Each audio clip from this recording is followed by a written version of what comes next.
Tervist! Mu käest on sagedasti küsitud sellist küsimust, et kas müügitöö kui taoline on üldse õpitav ja palju selleks peavad olema kaasasündinud isikuomadusi. See on ilmselt nagu iga valdkonnaga. Võtame kas või näiteks spordiga.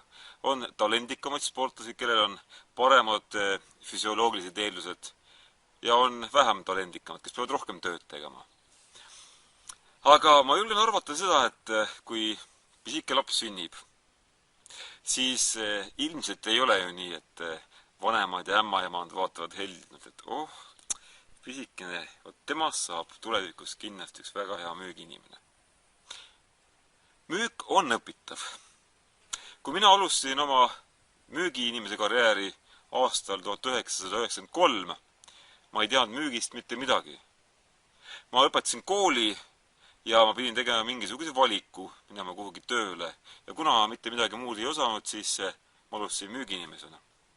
Ja ma pean tunnistama, et see algus oli neetult raske, see oli ääretult raske.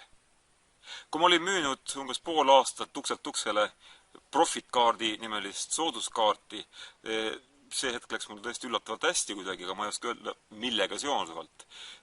Aga kui ma läksin tööle niisugusesse ettevõttesse nagu Baltcom, võib-olla sa mäletad, niisugusest nagu Peiler või Piipar, see oli enne seda aega, kui mobiiltelefon üldse turule tuli, siis mind valiti läbi Fontes ja valiti tööle sinna 56 kandidaadist ja mina sõelale, aga esimesed 3 aastat oli tõeline õudusunenägu.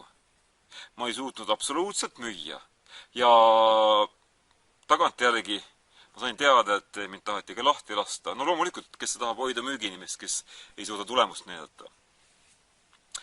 Aga mingi hetk läks mul käsi lahti ja tõepoolest ma suutsin praktiliselt üle kuu müüa üksi sama palju kui kogu müügimeeskond kokku.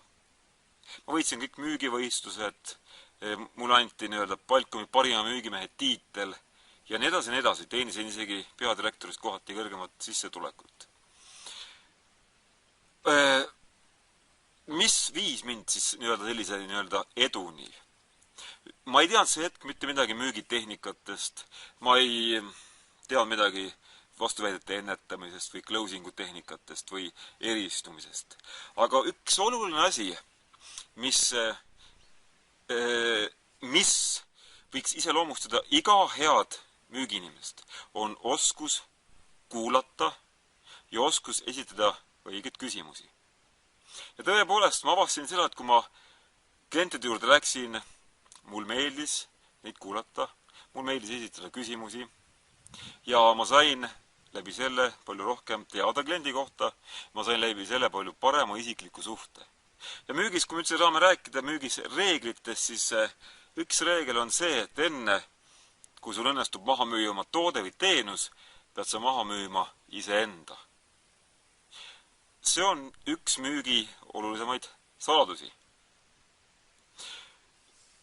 Nüüd, tänaseks ma olen koolitaja karjääri pidanud siis circa 10 aastat. Ma olen koolitanud selle aja jooksul tuhandeid müügiinimesi ja mul on au olnud koos töötada väga paljude inimeste ettevõtetega.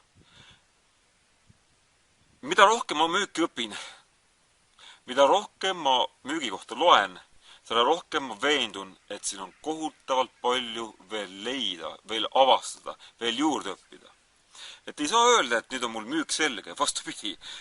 See on see, et nii nagu Ruja lauluski oli, et inimene õpib kogu elu, sureb aga ikka lollina, jah? Ja müügis ilmselt on täpselt sama reegel. Nüüd, mida ma tahan sulle öelda, on see, et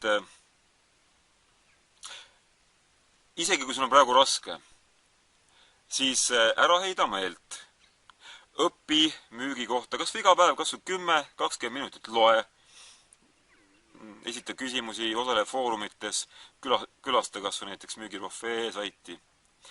Aga selleks, et sa täna saaksid veelgi edukamalt tegutseda, olema su jaoks kokku pannud sellise lühikese kursuse, mis aitab lahendada tänase müügi kõige raskemat probleemi, ehk siis seda probleemi, kus klient ütleb, et mul ei ole eelarves raha või vahendeid.